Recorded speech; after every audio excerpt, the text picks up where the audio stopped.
Alright, welcome back. So in this video, we're now going to talk about the next kind of possession that occurs, which is psychic possession. Right, so I talked about how with emotional possession, a negative entity basically will plant a suggestion in your subconscious, and that'll cause you to think in a certain way, which will generally cause you to, if you keep engaging in that behavior or going along with that suggestion, you will usually charge us at some negative frequency. Really, I should say that I call it emotional possession, but it usually manifests itself in terms of some negative emotion, but it can also just be related to some negative or sinful behavior that you're engaging in.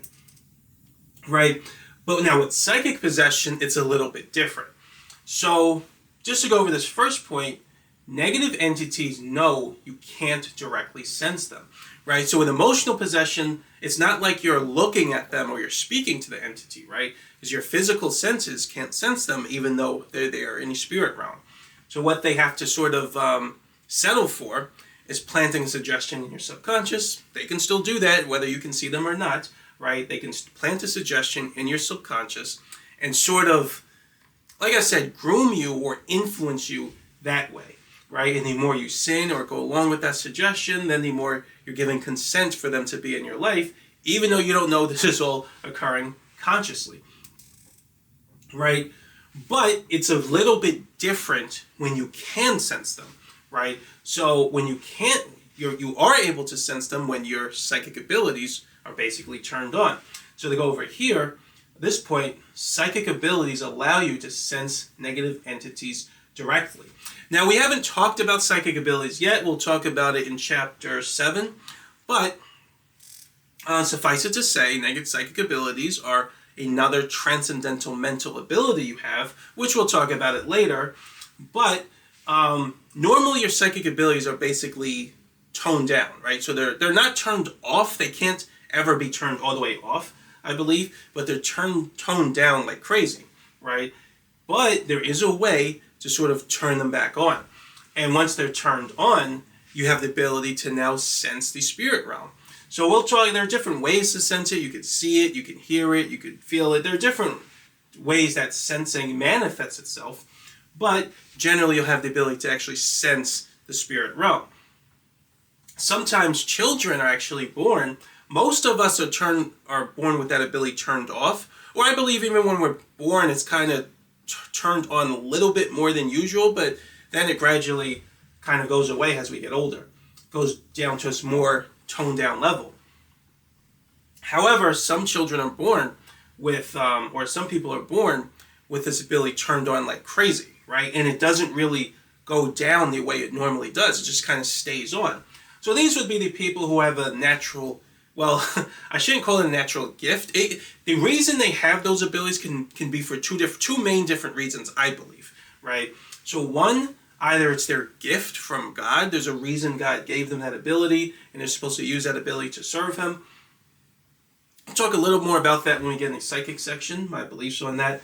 The other way this can occur is from what's called a generational curse. We're going to talk about that. That's also in the Bible. We'll explain more about what that is between chapters 8 and chapter 10. The things we talk about, what a generational curse is, will make more sense. But this can also come from a generational curse. So yeah, child can be born with a psychic ability for different reasons.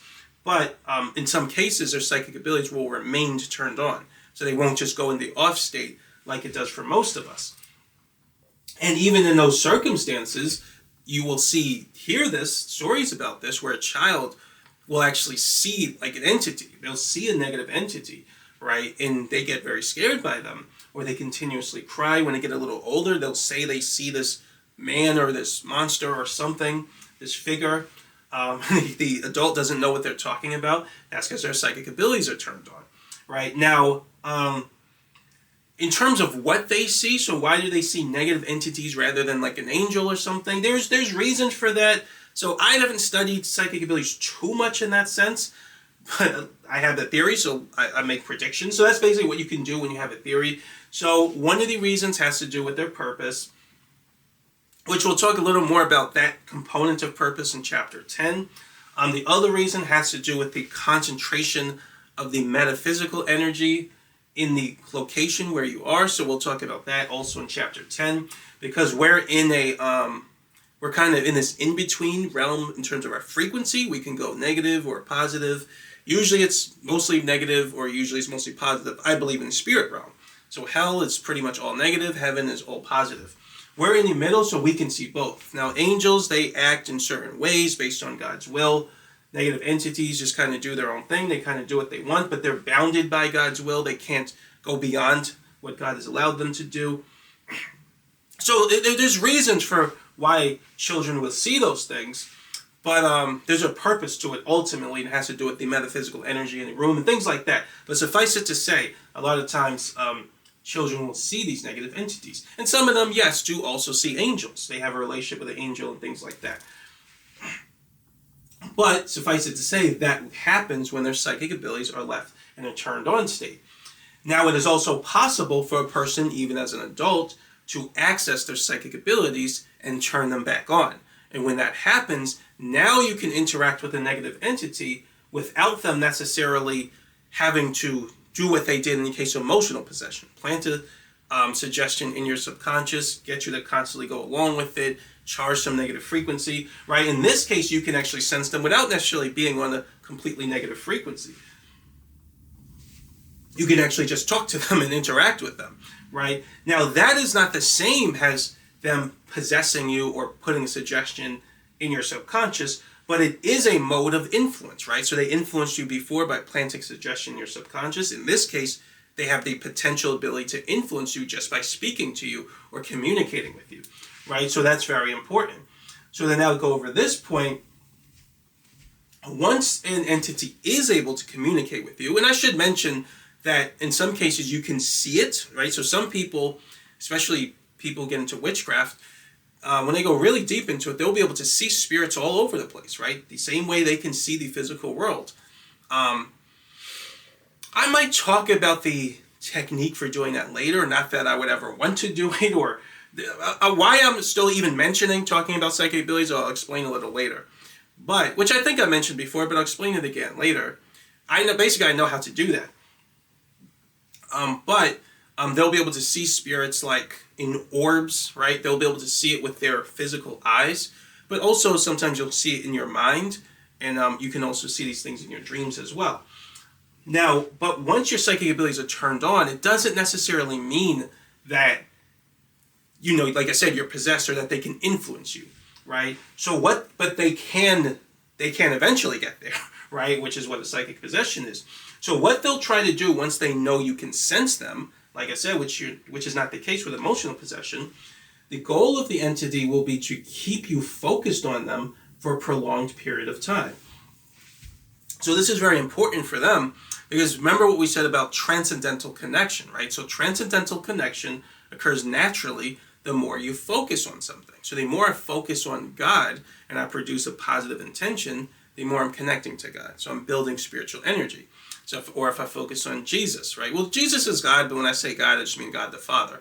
Jesus is God the Son. But if I focus on Jesus and I hold some positive intention, let's say I want to become one with Jesus Christ, or I love Jesus, or I hold the intention for Jesus to come in my life, right? The more I keep my focus on Jesus and I put my full attention on him, the more spiritual energy I'm charging, right? Now something similar can happen in a negative case, right? So if I'm able to communicate with an entity, right? If I put my attention on the entity and I produce some positive intention saying, I want the entity to come into my life. I want to connect with the entity. I want this entity to guide me. What's happening? I'm transcendentally connecting to the entity. Right now, my subconscious is behaving more in a way that copies or matches the nature of the entity, right? And also, I should say, I'm expressing consent for that entity to come in my life more, right? That's a form of consent. So we talked about how consent is measured in terms of what your free will is doing, but it's also measured in terms of your subconscious charge, right? So now psychic abilities, like any transcendental mental ability, charges up, right? We'll talk more about that in chapter 7. But psychic abilities have to charge. So the more you focus on an entity, right, and you express these intentions that say, basically connect to this entity more, you want them in your life more in some way, then the more your subconscious charges in a way that makes you connect to the entity more. And the more connected you are to the entity, then the more they have the ability to influence your subconscious mind. So similar to planting suggestions in the case of emotional possession, they have the ability to influence your subconscious mind.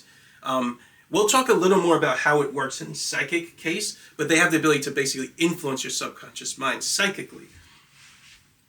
And I'll talk more about it maybe a little bit here.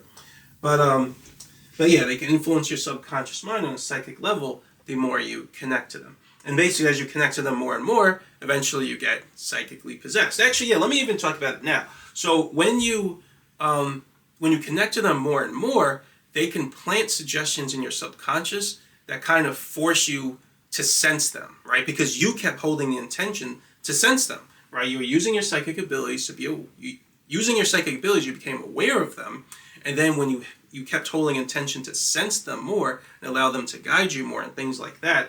So they can usually manipulate your psychic abilities, right?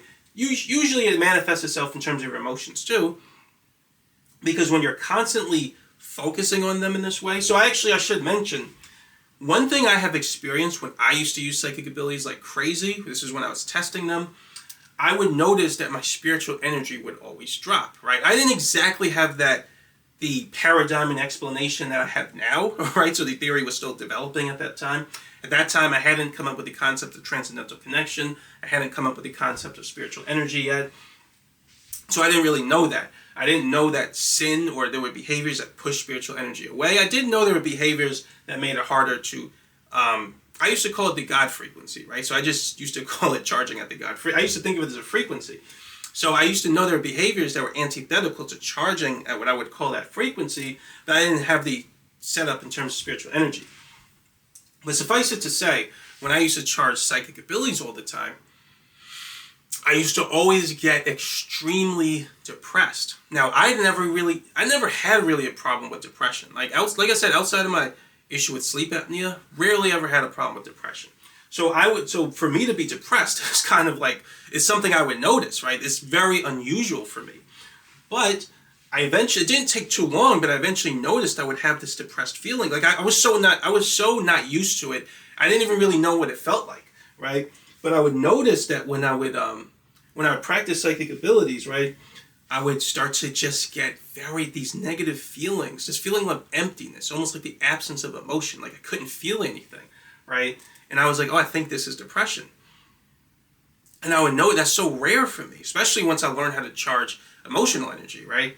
But when I was practicing psychic abilities, that's actually when I first learned about the fact that the subconscious really has the ability to charge, right? I kind of had a sense that it charged in the short term. I didn't really use that term, charging, but that was the first time when I really realized it charged in the long term, right? In other words, deep charging. I didn't know that back then. I'll talk a little more about it later, but when I would deep charge it, my ability to sense things psychically would become way more accurate. But I felt more and more depressed, right? And then I would start having a whole bunch of demonic experiences.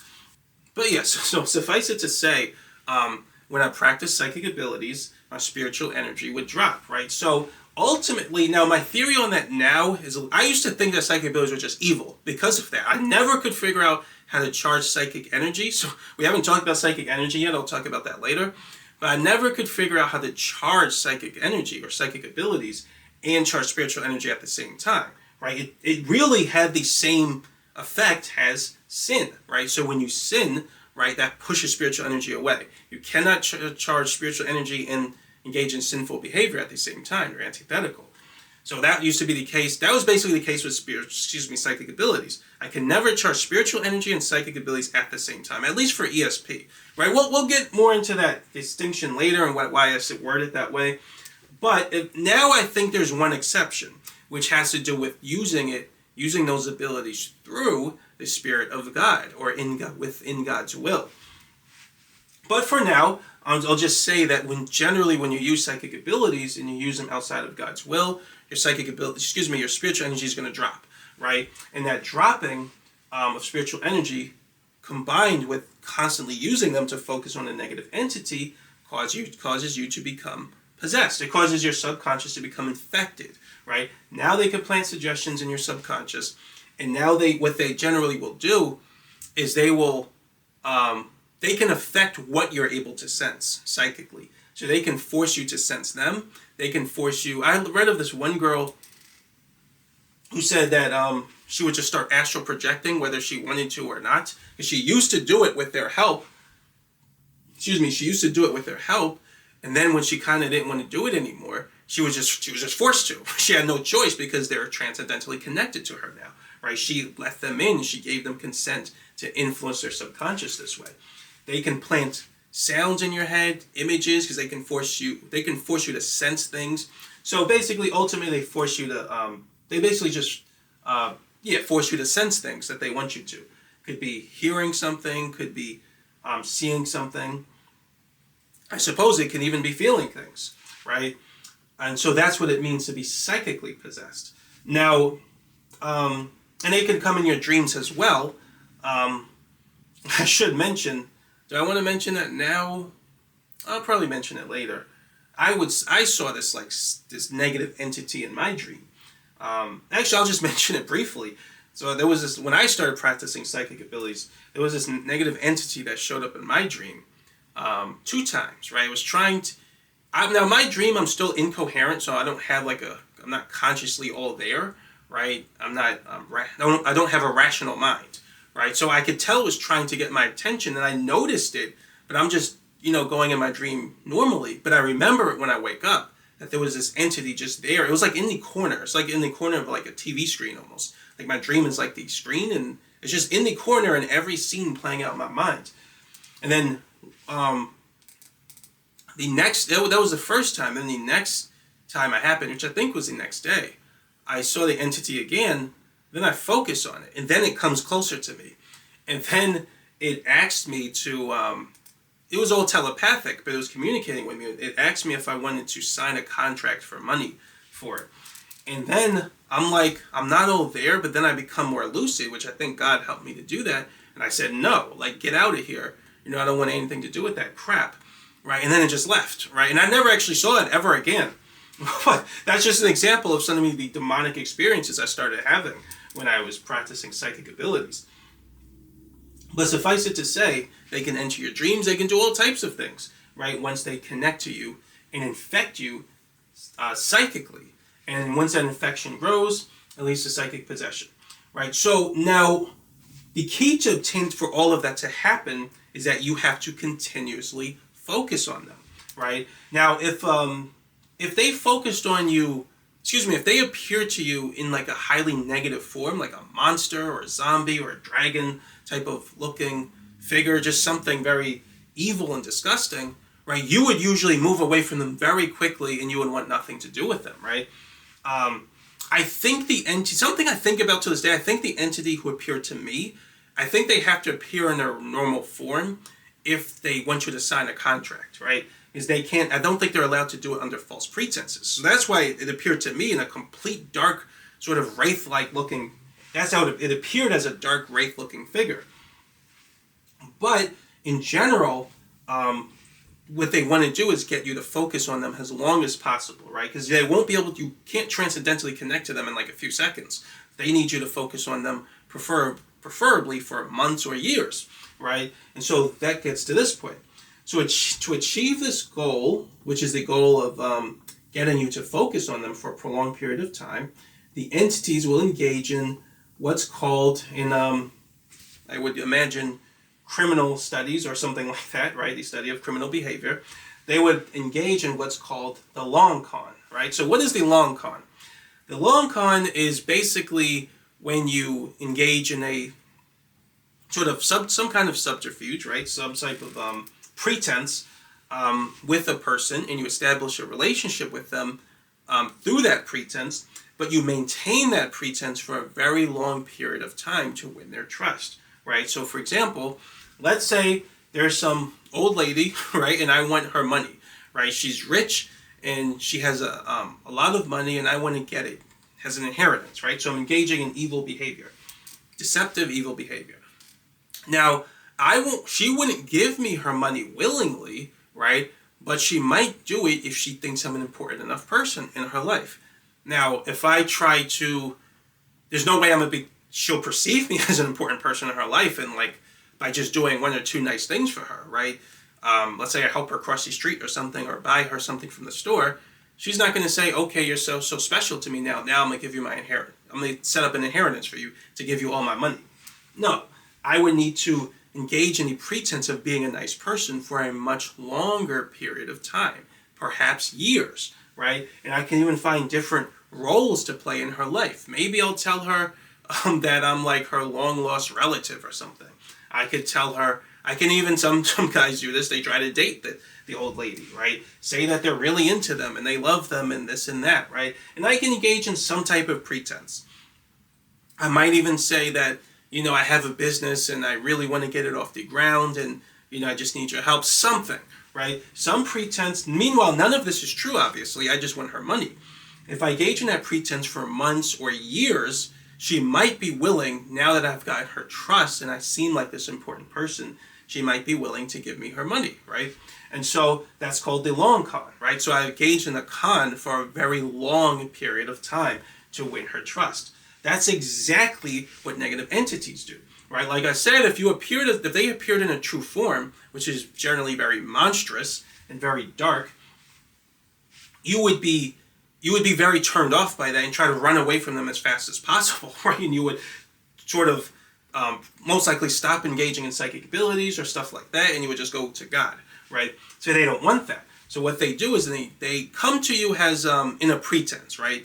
As a different person, or they engage in a pretense to you, right? So they might come to you as a family member, right? So a lot of people who've gone into New Age have experienced this, right? So they might appear as a family member, or they might appear as what's called a spirit guide. So they might appear as a guide, which, by the way, there are such things as guides, right? People actually do have them. I've seen them in my life. They talk about them in near-death experiences all the time. Some people might just call them angels. I think there's a slight difference between guides and angels. It could be guides are slightly lesser angels. I don't know, to be honest. But they could just be angels. It's just that one time it was two times that I saw what I think to be an angel. But there were times I saw an angel and they weren't in what's called their glorious form. So in heaven, right, they have two forms. They have what's called a glorious form, and they can mask their glorious form to look more normal for us, right? And there was only two times that I saw an angel in this glorious form. I don't really want to talk about the second time because what the angel told me, I don't want to say, right? But it was something about, I'll just not address that. But for the first time, it was actually when I was doing this stuff. So when I was practicing psychic abilities, there was actually three times. That's right. There were three times I saw an angel in its glorious form. In their glorious form, they basically just appear as white light. Like they're like just like beaming bright light, right? That's how they appear. And I know that negative entities can appear as sort of bright lights too, but angels, they emit a presence to them as well. So a presence of love, which I don't think the negative entities can do that. But when I was practicing these psychic abilities, so the one I want to talk about now, when I was practicing these psychic abilities, I remember that, and I mentioned it before, that I kept having, on top of me feeling extremely depressed, I was having these negative demonic experiences, which I never had in my life before until I started practicing psychic abilities. Then I started having these dreams about being in hell. So I was putting it all together, and I'm like, I don't think God wants me to do this. And so then I finally stopped. And so then when I stopped practicing the psychic abilities, oh my goodness, right? I was planning to talk about this later. So, but let's just say I started having a huge amount of spiritual attacks when I started turning away from psychic abilities and back to Jesus, right? I started getting attacks left and right. And in one of my dreams, I was like in this like cave-looking place. It looked like there was lava everywhere, so it seemed like hell, but it didn't quite feel like the vision I had of hell. But it seemed like it was close, but not all the way down. And I was in this place, and there was like this demonic entity was grabbing like right here. It was like he was trying to rip my flesh off, like, and it hurt in the dream. And he was like just pulling. And I remember I saw this angel, right? This is not super important, but I kind of want to mention it because I want to give an idea about how bad negative psychic abilities can be if you're using them outside of God's will. But I saw this angel, which was, even though I couldn't see them directly, it was like I could see them at the same time. It was basically a dream, so it was kind of like I could see them anyway. And there was just this beautiful, like, bright light, this white figure, just beaming brilliance, right, of light. And it was telling me basically to fight back against the negative entity. Because the entities kind of influence you to feel fear or feel like you're weak in their presence. So the angel was saying, no, you're strong, like, fight back. And then I did, and I started getting up, and I pushed it away, and then I think I woke up. I don't remember what happened after that. But that was one of the times where I saw an actual angel, right? And I don't know if that's the same one that appears in my dreams sometimes. Maybe it's a guide, or maybe they're just in a less glorious form. So it's hard to say. But like I said, I believe that there are angels and there are guides. But not everyone that comes to you saying they're a guide is actually a guide from God, right? And that's a lot of times in New Age, a lot of times they're called spirit guides, right? And spirit guides, so a negative entity can come to you as what's called a spirit guide, right? And try to tell you that, you know, they'll make up anything, right? So I've read so many stories. They'll tell you that, you know, you're the chosen one and humanity needs you, or they can tell you, you know, it depends on what you're looking for, right? So they always know, and this actually gets into what I was talking about before with the difference between knowledge and truth, right? So it's a good moment to bring that up, because when you're seeking truth, you always do it through God, right? When you're seeking knowledge, you can go around God and try to get it through the spirit realm. That's what everyone does when they go into New Age, in my opinion. When they go into New Age and in psychic abilities and channeling and things like that, they're always trying to get knowledge and not truth, right? That's what, that intention is what attracts the negative entity into their life. We'll talk more about that principle in chapter 9 and 10. But the negative entity will just make up any old nonsense depending on what they think you're looking for. I heard one guy who used to channel entities, like he was a black guy, right? So they would tell him how black people are the chosen race and the highest. They'll just make up something about, you know, how everyone else is lower than us and the black people, just basically telling him whatever he wanted to hear, right? Witches will hear about, or certain girls will hear about how they have soulmates, and they're this.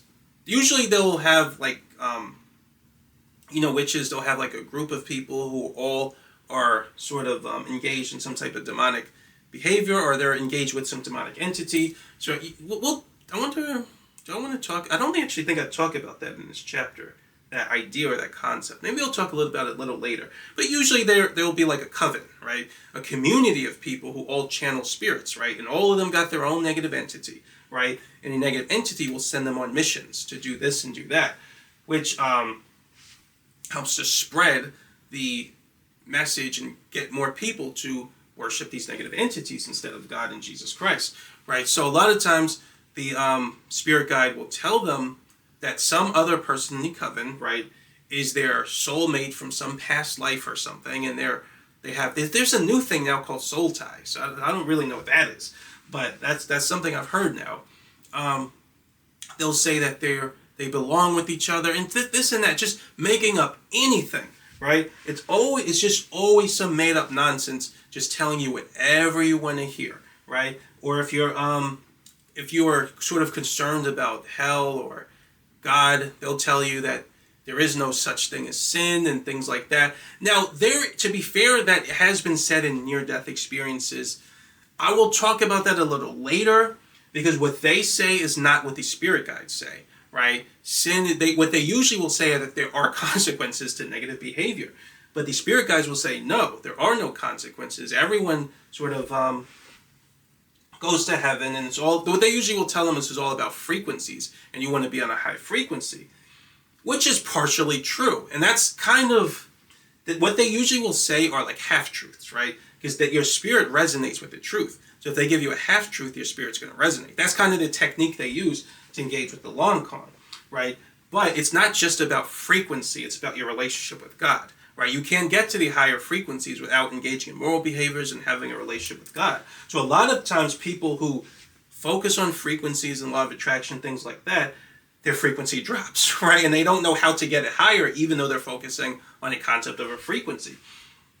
So I'm going a little bit on a tangent, but suffice it to say, they may show up to you as a spirit guide and just tell you anything you want. They might show up as a family member. They could show up as a religious figure, so they can do that too. They can show up as Buddha or say that they're Jesus Christ. Some of them call themselves God, right? And what they'll do is they'll say that they're an ascended master, sometimes if they're a religious figure, which I hate that stupid term, especially when it's applied to Jesus. They'll say Jesus is an ascended master. Excuse me. Jesus is not the Son of God. He's not the King of Kings, right? He's not unique, even though his behavior is absolutely unique in terms of spiritual experiences, right? The amount of people who have an experience with Jesus and Jesus comes into their life, the amount of people who Jesus appears to, which is across all religions, doesn't matter what you believe in, right? The way demonic entities respond to Jesus Christ, which we'll talk about that a little later, is completely unique. That absolutely doesn't just happen to all these other religious figures, right? But they'll try to get you to think of Jesus as someone who's the same as everyone else, right? So just a basically ascended master through history or something. Because when you do that, you don't focus on the God intention. So we talked about that before, or the God subject, right? To focus on Jesus and to lock onto him, you got to focus on the God subject.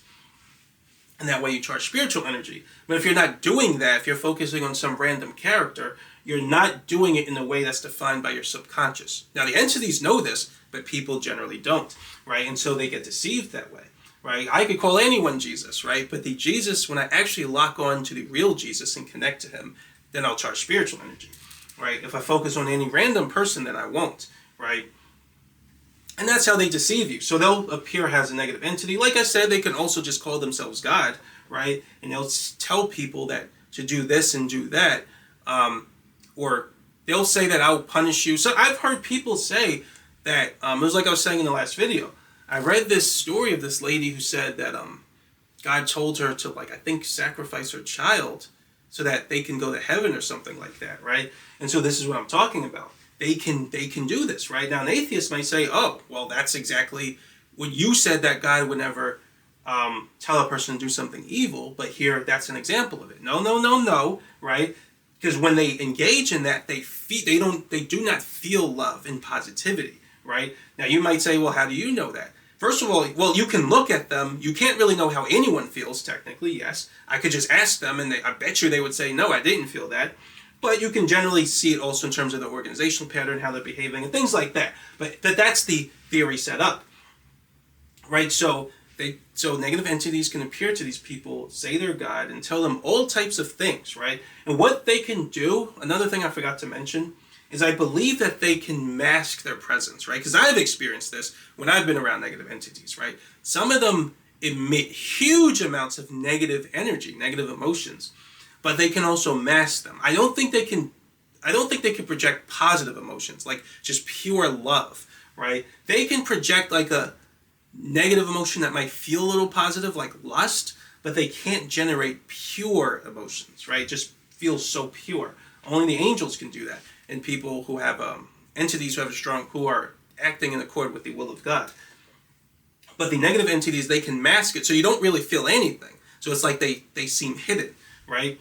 And if you don't have a relationship with God, you've never dealt with angels, you don't know spiritual energy, then you're not going to notice that hidden sort of feeling, like the fact that you don't feel anything from them, you're not going to know that that's a red flag, right? A positive entity will absolutely emit feelings of love to you, right?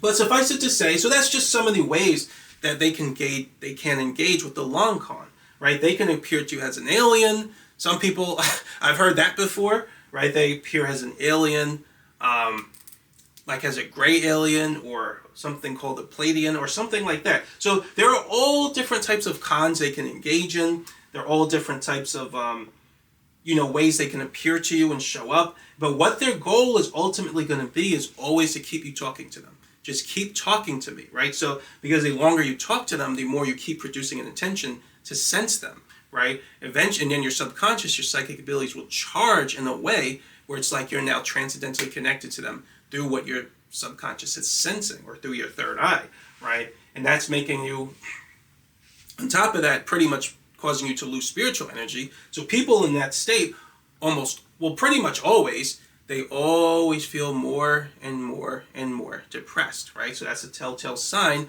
of you losing spiritual energy. They will always feel more depressed, more empty, more just like they can't feel anything, more unfulfilled. Everything that happens when you move further away from God. They feel less purpose, because what they were presuming is that if they got more knowledge, right, they would feel happier. No. When you get more truth, you feel happier. Truth comes from God. You get more truth as you draw nearer to God. When you get more knowledge, that doesn't mean anything, right?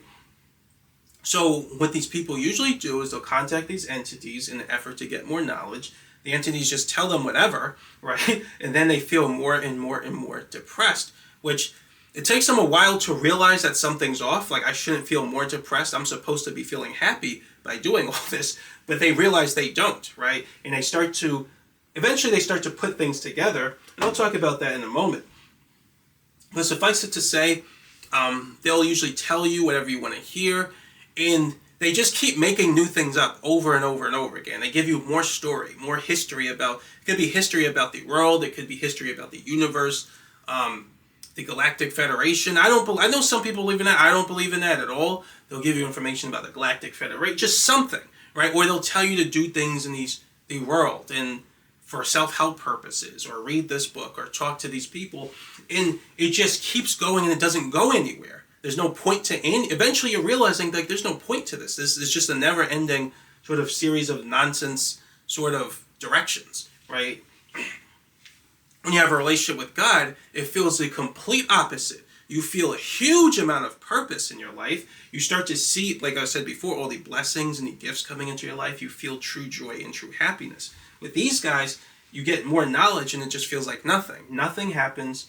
You usually will notice bad things happening in your life, like people leaving you, relationships being damaged, all types, everything just goes south, right? But all you're getting is just pointless knowledge that they just keep giving you, and it never goes anywhere. And so that's basically the goal, that the entities want to engage in the long con so they can psychically possess you. And this is something I notice happens, which I think comes from God. But to go here, it says occasionally negative entities may be compelled by God to reveal their true nature to you.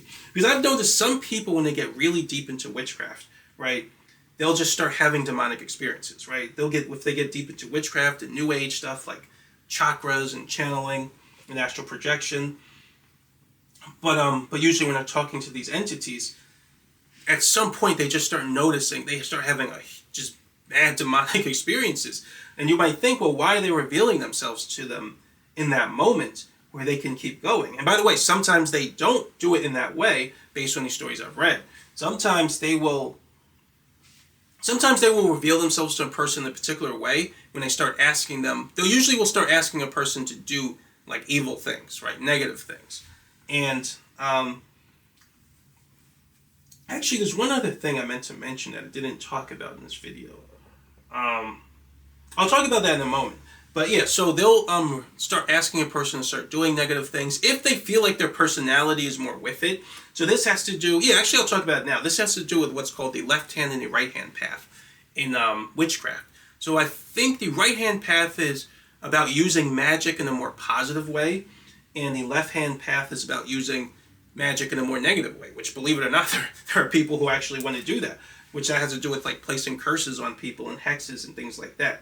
So one thing I want to mention here is that no, both forms are evil, right? There is no positive magic, and there is negative magic, obviously, but there is no positive magic, right? So they usually will call it white magic.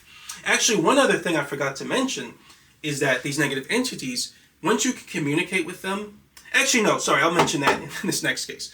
But again, there is no positive magic or white magic. It's all evil, right? Because you're using, exactly like I said before, you're using supernatural abilities, so you're using your spirit's power in a way that is not aligned with God's will. There's a way reality is set up in a specific way that God wants, right?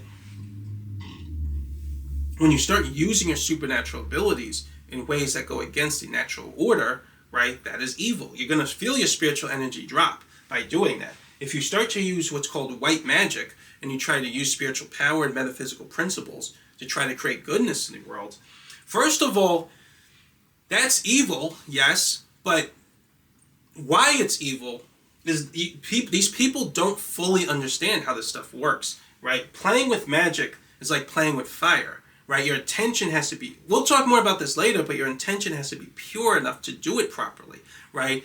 Basically, psychic abilities have, I don't know if I want to talk about it now. Suffice it to say that psychic abilities have or magic, the term that they use for magic, it has the ability to create certain outcomes in reality, right? If you don't have a super pure intention, you can cause negative outcomes even if you're trying to go for a good outcome. That's why God and Holy Spirit are the ones that can create good outcomes, because their intention and their will is always pure, right? We don't really have that ability. We're going to mess something up if we try to do it ourselves, right? But in white magic, they always try to do it on their own, and it always goes south. Something always messes up when they play around with that type of energy, right? And that's why usually they just rely on the demonic entities to help them, right? They don't really usually know how to do it on their own. And I'll talk about that in a moment. But suffice it to say, no, there's no such thing as white magic or black magic, in a sense where white magic is good and black magic's bad. No, it's all bad, right? The only way to use these abilities in a way that's good is if it's in accord with God's will and at his direction. Most people don't even know how to talk to God in that way, and most people, it's not their purpose, right? So unless you specifically know how to speak to God and that he has called you to do this, and there are some people like that out there, believe it or not, I have seen them. Or I've seen stories of them who I was convinced, like, okay, this person is of God. Because they always talk about God and they always talk about Jesus, and they actually look happy and fulfilled the way born-again Christians look. But usually people who engage in magic, left-hand magic, left-hand path, right-hand path, whatever, they're always depressed and they're always empty, right? So, to get back to this, what I believe, though, is that occasionally God will compel them, or what actually I was saying before, just before I complete that thought, is that sometimes they will appear to you if they think like you're a type of person who is more, who behaves in a way that will be more conducive to like negative behavior. So they'll just appear to you and say, hey, like, I want you to now start doing more evil and negative things, right? If you're on the so-called right-hand path, then they might, that'll be a little trickier in terms of how they get you to engage in evil, but I believe eventually at some point they'll do that too. They might try to get you to this next point, which we'll talk about in a moment. But in some cases, they'll just appear to people and just start doing a whole bunch of evil things and kind of taunting them and harassing them. They'll start having evil laughter, giving them nightmares and things like that. And I believe that happens because of this. So I believe God will compel them and he'll say, show your true nature to them, right? Because like I said, God by grace will generally give you a warning to let you know you're on the wrong path. So sometimes, he may come to you directly or speak to you directly. Sometimes you may see an angel come in your dreams, sort of tell you these things. And sometimes he may just compel them to start revealing their nature to you, which they will usually do just by giving you a whole bunch of demonic experiences. And so a lot of people get into witchcraft and things like that in New Age. They just start having these things out of nowhere. Just randomly will start having a whole bunch of demonic experiences, even though they were talking to these spirit guides, right? And they thought these spirit guides were protecting them. Usually they think that if they have crystals, they say if they have crystals, or they say a protection spell or something like that, or they focus on positive frequencies, that they're protected. No, right? It has nothing to do with any of that, right? What gives you protection is your relationship with God. There's a state called providence, which we'll talk about in chapter 10. But when you have spiritual energy and a strong relationship with God, that's what protects you. Positive emotions are not spiritual energy. They're not the same thing. That's another thing that they always get wrong in New Age. They always think that focusing on positive emotions, or positive, which you could call a positive frequency, is the same thing basically as becoming more spiritual, more spiritual a person, basically in a nutshell. And it's not, right? Drawing near to God makes you more spiritual a person. That's spiritual energy, not emotional energy. Emotional energy is affected by spiritual energy, but they're not the same thing. And these people don't know the difference, right? So they're constantly focusing on positive feelings while their spiritual energy is dropping, and the feeling of that positivity gets weaker and weaker and weaker, and they keep looking for different ways to try to feel more positivity, and they just can't, right? But, so yeah, they will start having demonic experiences, and when that happens, usually they will turn away from all the new age that they were doing and these spells and incantations and the crystals or whatever, right? They recognize now that, saying, saying these positive spells for protection or whatever, or using these crystals or whatever for protection, they realize none of that means anything. The relationship with Jesus Christ was always the thing that mattered, right? And these things actually can absorb negative energy as well, or metaphysical energy, which we'll talk about in chapter 10.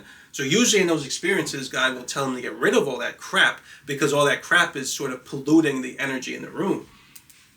And again, that will make more sense based on what we talk about in chapter 10.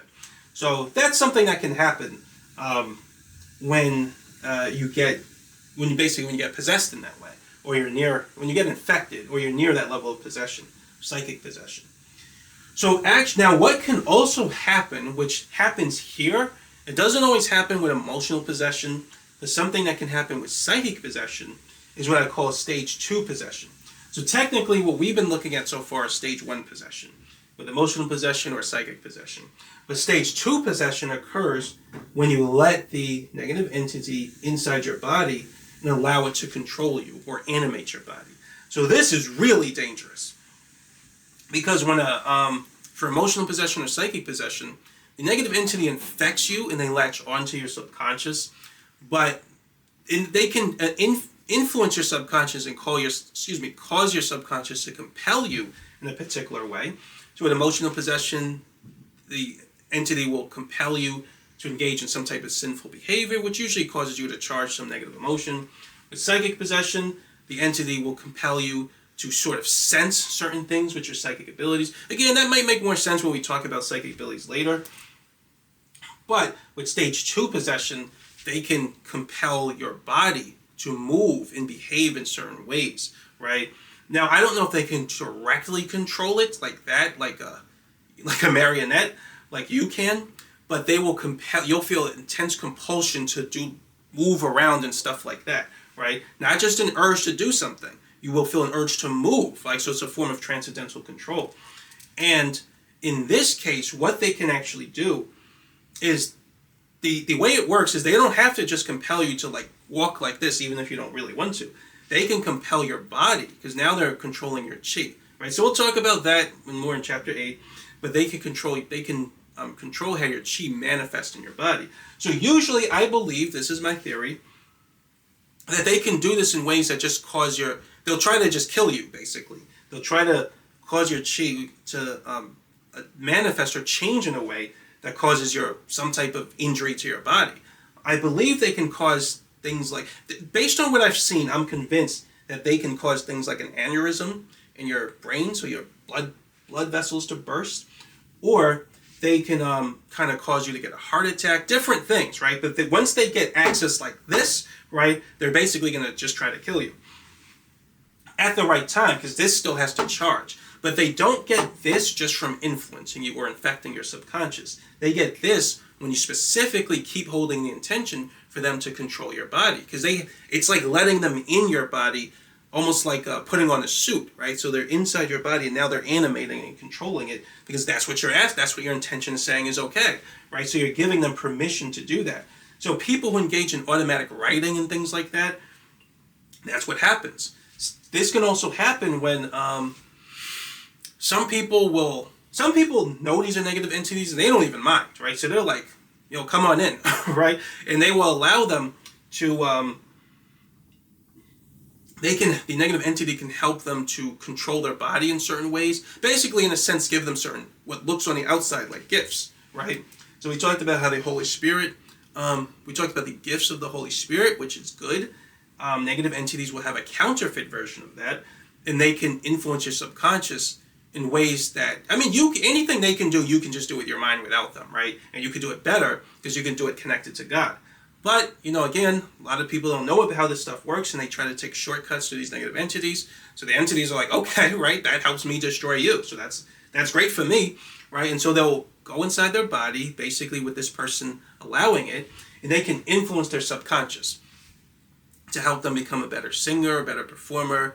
They can maybe become more intelligent, or they can use magic or psychic abilities more, whatever, right? I should mention that's another thing they can do. I think that can also happen from psychic possession, so stage 1, where if you sense them more, they can help you with your psychic abilities to a degree, but it works more with stage 2 possession. So you're basically letting them in, allowing them to manipulate and control your subconscious more directly, and allowing them to control your body as well. And at that point, like I said, they're generally just going to try to kill you at some point, right? And I'm convinced, right? So this is something I'm convinced of, because I've seen this happen enough times. When people get possessed, right? I'm pretty sure it only happens when you're at some point or somewhere close to stage 2.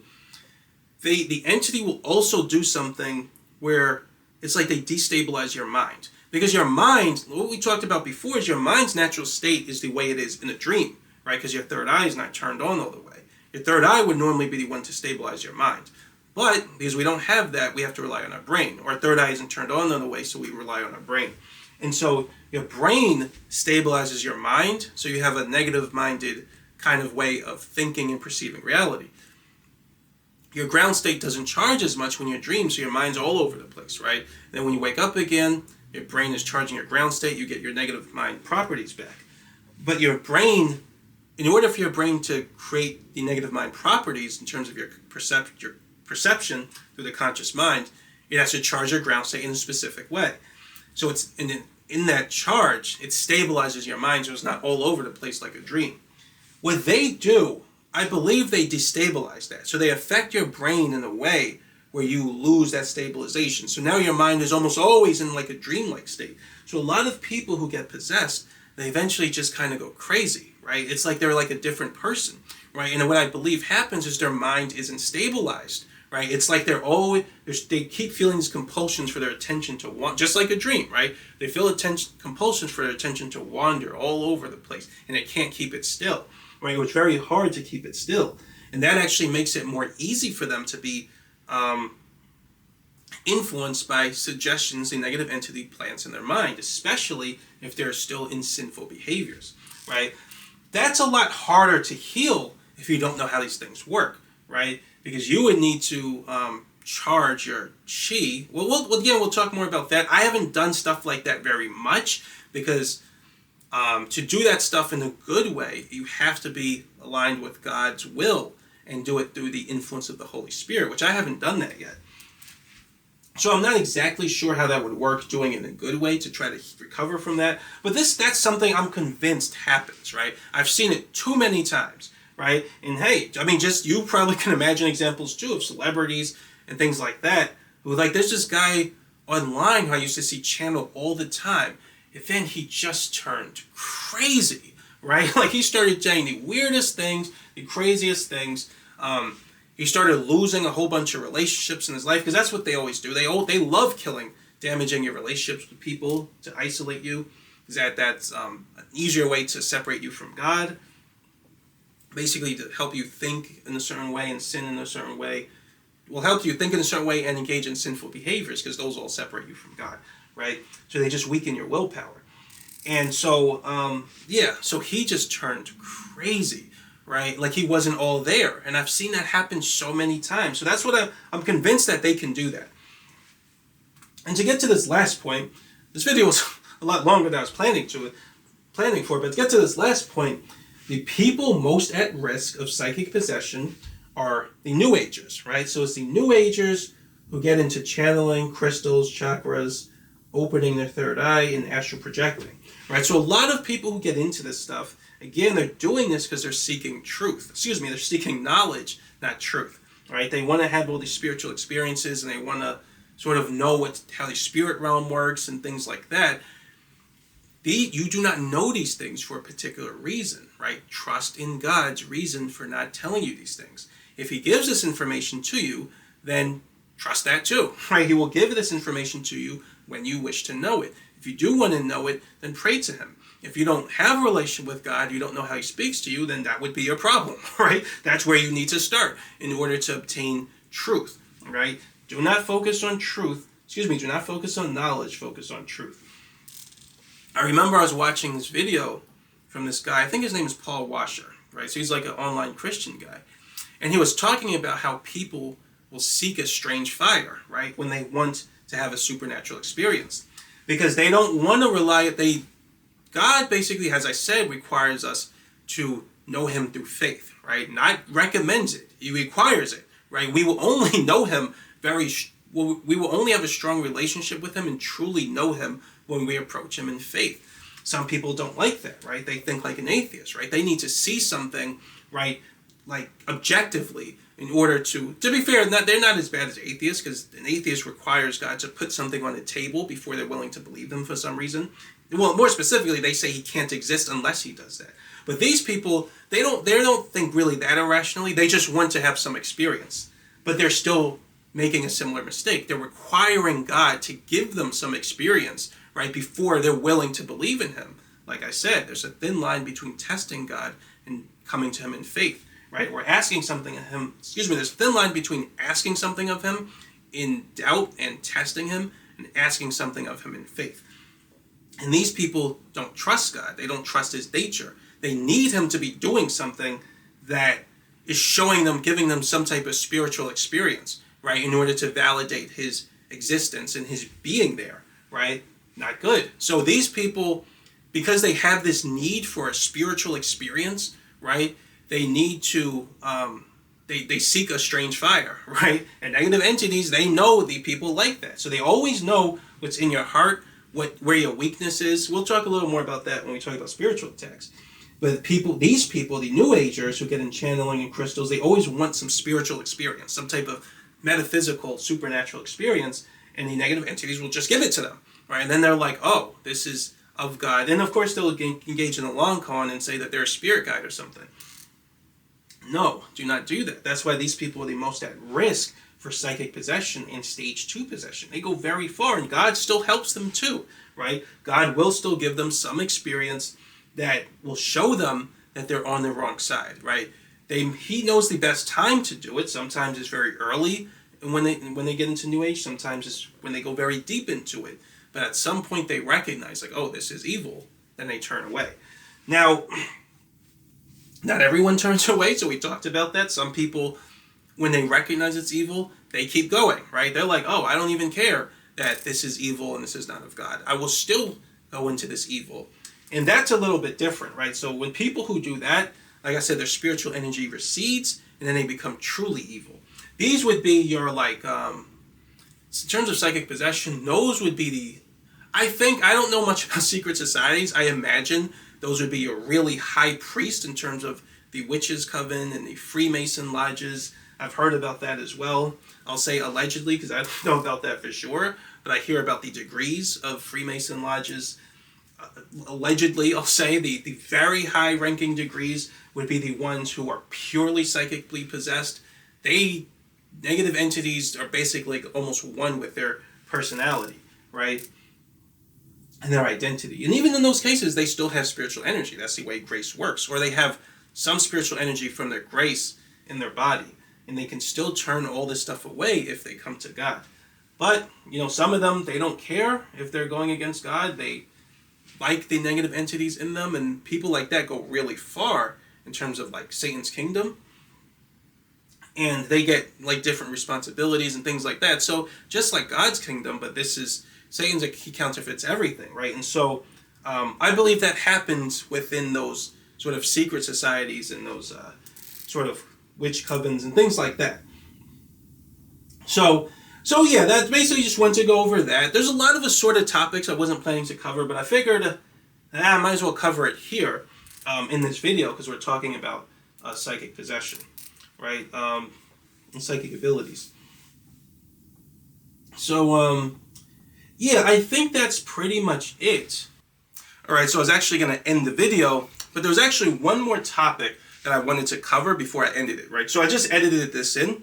But one more topic I wanted to cover, maybe technically two, but really just one, has to do with another side effect that can come, that can occur when you are under psychic possession, or when you are subconsciously infected by a negative entity through a psychic experience. So I talked before about how generally when this is happening, you're transcendentally connecting to an entity more. And what of course happens is your spiritual energy drops more and more because they have no spiritual energy and your subconscious is connecting to them more. So you will feel more and more and more depressed, more empty. This can manifest itself in some cases as you feeling a negative emotion more, like emotional possession. But a lot of times with this type of possession, you just feel more empty and more depressed and you feel nothing. However, there is something that these entities can do to sort of compensate for that, to sort of deceive you more.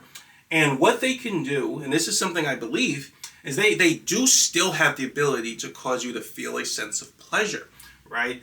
And then that might seem like how can that happen? Might seem like a contradiction, because these entities should be able to should just really cause you to feel more and more negative, right?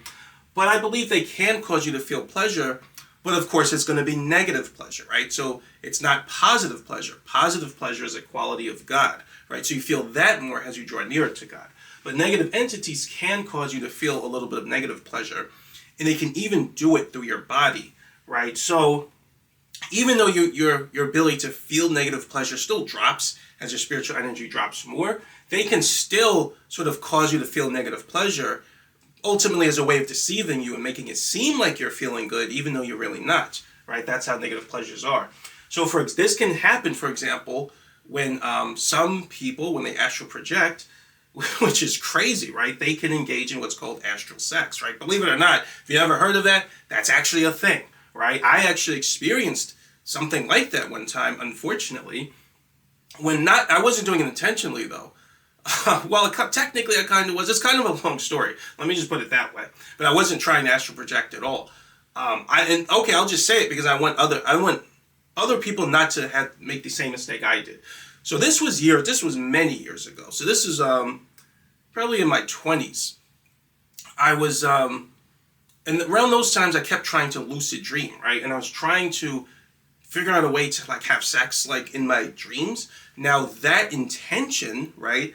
Well, again, this will make more sense when we talk about in chapter 10, but that intention is like giving consent to a negative entity, so a succubus, to come into my dreams. That's how it works. That very intention of trying to have sex in your dreams gives them consent to trying to have sex. So obviously it's immoral, the type of sex that I'm wanting, and it's a form of lust, and that's not of God. So that intention basically gives them permission to come in my dreams, right? Which I didn't know that at the time, right?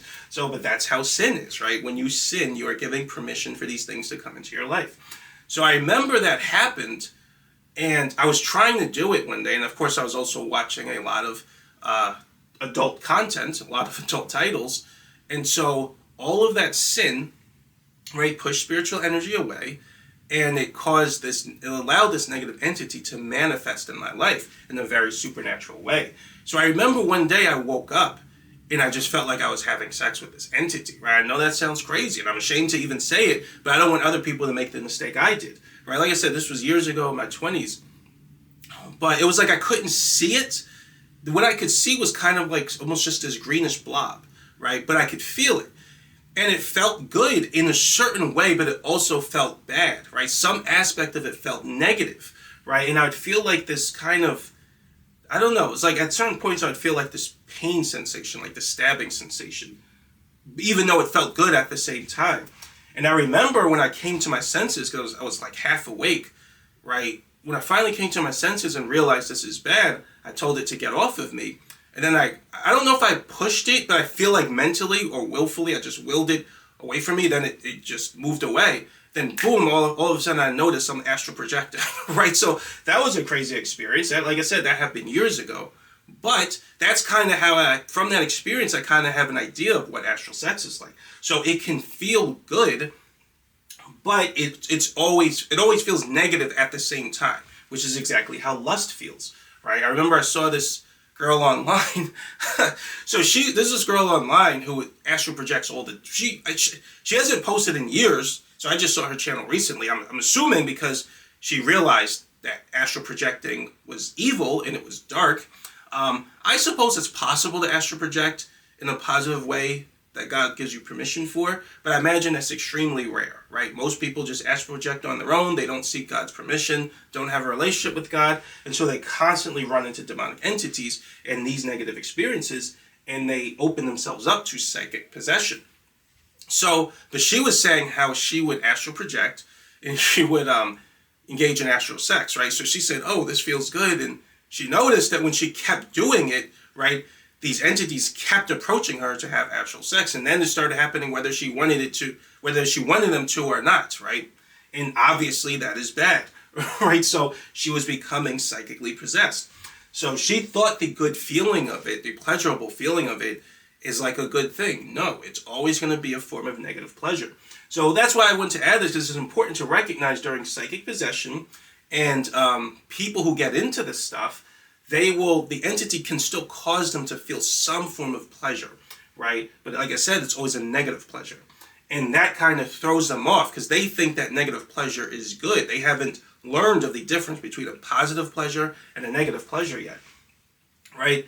But another thing that I was watching videos about this. I was watching this guy, and I tried to find his video, but I just couldn't. But when I searched for it, I saw a whole bunch of videos basically talking about the same subject in the Christian community. But I really wish I found the video of that guy. But it is what it is. So there was this guy who, let me just say, I see so many videos about this stuff because basically for me, it's almost like research for my theory. So I see how all of these videos just match up to the theory that I have, right? But I don't always save them, right? But I remember some of them. But this guy was talking about what he calls Kundalini spirits, right? So if you don't know what Kundalini is basically, it's something I think it's an idea in yoga or Hinduism. And it's considered to be the more full term is Kundalini energy. So even I may not be correct as I haven't studied that a lot, but I remember what I've seen in these videos, any little bit that I heard about Kundalini over the years. Now, Kundalini energy is considered to be an energy in your spine, at the base of your spine, I believe, and it rises as you supposedly become more spiritually awakened. It makes like a crackling sound, and it goes to your neck, and then to your brain or something like that, and then you get more awakened. I don't know what happens at that point. I think your third eye opens. But now me, I've had many spiritual experiences from God, Jesus, I believe the Holy Spirit, angels. I never had any experience like that. I've had demonic experiences, but I've never had anything related to Kundalini. But there's this guy who said he did, right? He said he accessed Kundalini energy or something like that. And he said that there were these spirits. He said that basically, I don't remember the full video, but he said he did it. So he went through a Kundalini awakening. And he said what it really is, based on his experience, what he says, what that really is basically a negative spirit, a negative entity, right? It's a negative entity trying to get into their body. And what he was saying the entity can do is cause them to feel like this euphoric feeling of pleasure. What I think they can do is they can manipulate your subconscious to essentially kind of charge in a negative pleasure kind of way, which you can do on your own too. But most people don't know how this stuff works. So a negative entity can do it, and they can also, I think, affect your body, especially when they're getting close to stage 2 possession. They can affect your body in a way that's similar to what drugs do. So I think they can release kind of neurochemicals in your brain to give you this kind of euphoric experience, just like drugs.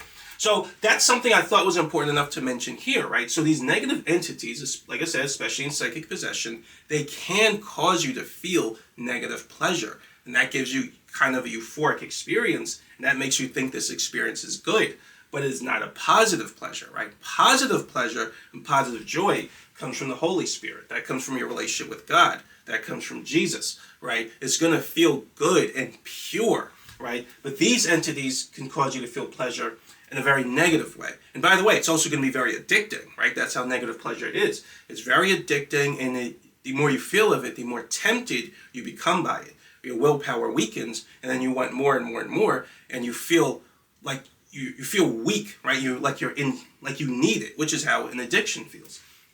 And that is ultimately what they would also use to psychically possess you, right? So I believe that happens, like I said, with people who engage in astral sex, or they deal with lustful demons, and apparently also with these Kundalini spirits. Like I said, I never really had that experience. I never was deep into possession like that, especially with stage 2. But I would say I got a little close to psychic possession when I was engaging in psychic abilities a lot, right? But yeah, I never went that far with it. But like I said, so just thought that was important enough to mention. Yeah, is that everything? Is there anything else I wanted to talk about? Oh yeah, one other thing, which I think I mentioned already, but one other thing I want to mention about this is that people who constantly seek, like I was saying before, knowledge instead of truth, right? Negative entities will prey upon them, right? Because people like that, they always think that the truth of reality is hidden, right? Which I can understand why they would say that, but it's not really hidden. It's just you have to have a relationship with God and with Jesus Christ to find it and to discover it, which is the purpose of life. And so, and God puts people in your life and people in the community and in society to help others, help inspire others, and to help give others testimony so that they can have a relationship with Him. That's what He does. But other people, they don't like that God does it that way, right? They don't agree with that nature of truth being revealed. So they always assume that the truth of reality is this hidden thing that no one knows about, right? And if they can just find it, right, then they can tell the people, right? So God is not really hidden, right? I understand why some people would say He's hidden. The purpose of life is to discover Him, to discover that He was never hidden, or He was never away from you in the first place. That's the ultimate truth of reality. As you spiritually awaken, you learn that truth. Jesus was with you the entire time, never was away from you. But when you're not awakened, then it doesn't seem like that, right? It seems like God is far away and He's hidden. But these people will actually presume that God is hidden and the truth is hidden, right? So the truth is all over the place, right? So I believe the truth is Jesus Christ, right? You heard about Him many times. He gives people testimony all the time, right? It's all over the place across near-death experiences. There are many other ways. You don't even have to go to near-death experiences. You could go to history. You could go to sort of coincidences throughout history, things like that. So the truth of Jesus Christ is basically written all across reality, right? So it's not really hidden, right? But other people, they'll say, no, that's not it, right? So it's not the case that God has told us 1,000,000 times how to reach Him. No, right? The truth of God is hidden, right? And you have to really be this like psychic investigator to kind of find it, right? And so negative entities love people like that, right? People who don't accept the truth of God in the way that He has presented it to us, they believe that the truth of God is super hidden, and they have to be the ones to sort of discover it through tenacity and great effort, right? And so negative entities, like I said, they love people like that, and they'll tell them any old story, right, to make them feel like they have the hidden truth that no one else has, right? So that's also a form of, like I said, when people engage in conspiracy theories, that's actually a form of gambling, right? It has to do with the danger frequency.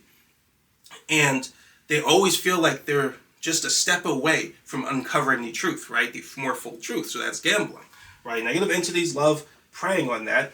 And so what they'll do is people who are seeking that type of truth, right? They're technically seeking knowledge, but they think they're seeking truth, right? They will make up some story about, first of all, they'll never tell them about Jesus, right? Not in the divine way.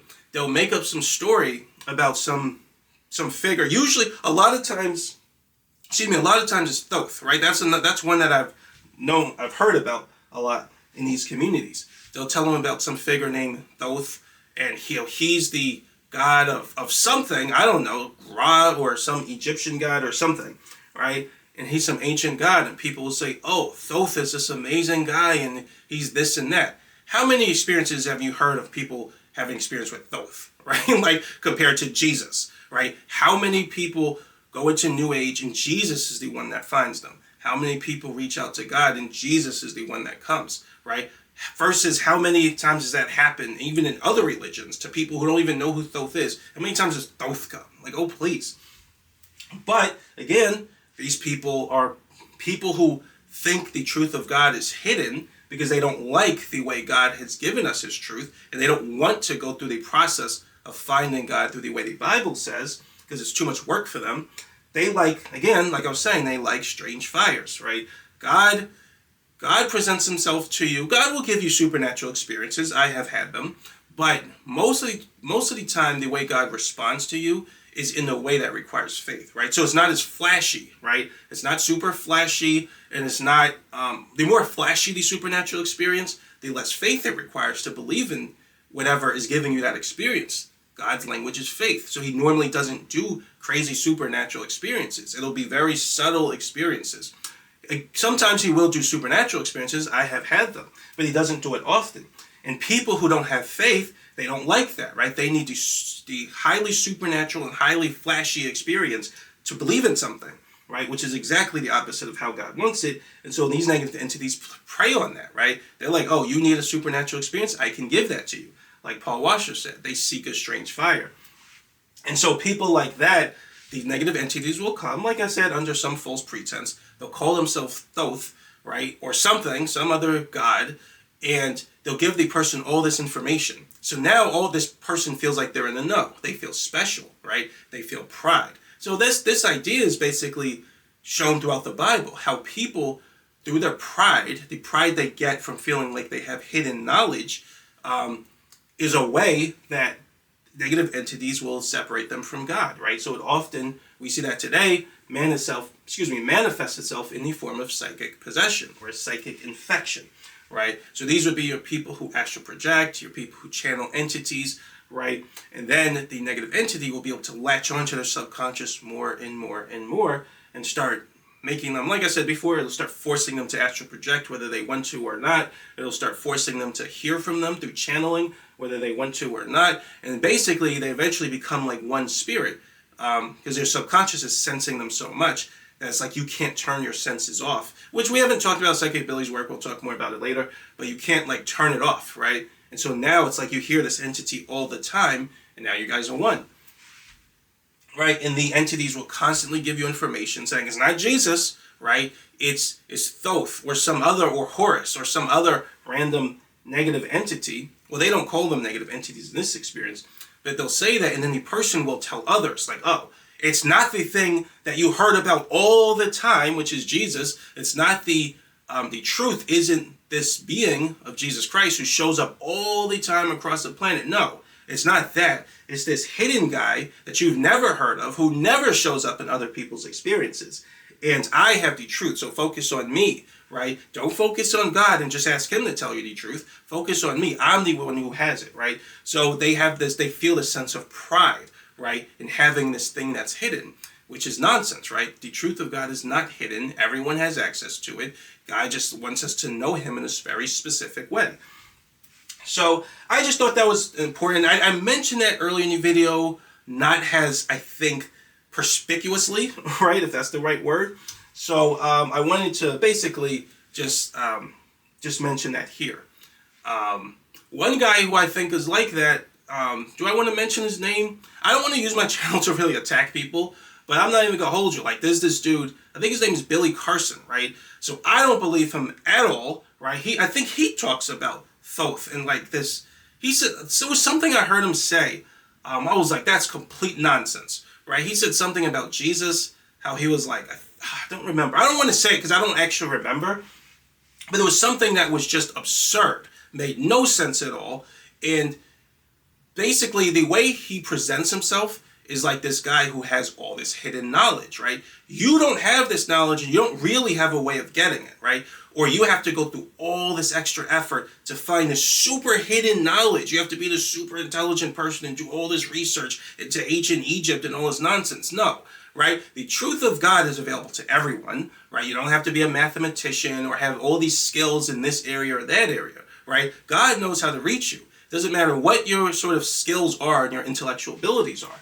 Like for me, right? Honestly, I think I've always had a scientific mind, always been able to sort of theorize things and put things into theoretical form. Been doing that since I was a teenager.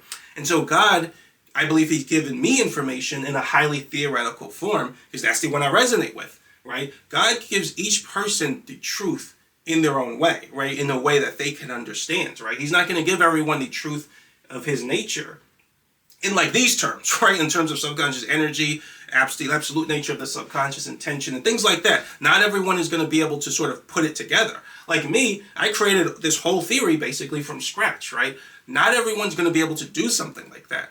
Does that mean God won't speak to them? Of course not, right? God is there's no problem for him, right? Whatever your skill is and your talent is in terms of your ability to understand things, he can reach you. It's nothing for him, right? The truth is available to everyone. All they need to do is reach out to God, pray to him, and ask for that truth to be revealed, right? You don't have to be this sort of have all these qualities and do all this research into ancient Egypt and channel and all this nonsense and focus on this sort of, I'm not calling him necessarily a cult leader, but you don't have to focus on some cult leader who has all the truth. No, right? And again, I don't claim that for myself at all, right? I'm just giving you the information in terms of metaphysics as I've come to understand it and what I believe God has called me to do. But you shouldn't even take my word for anything.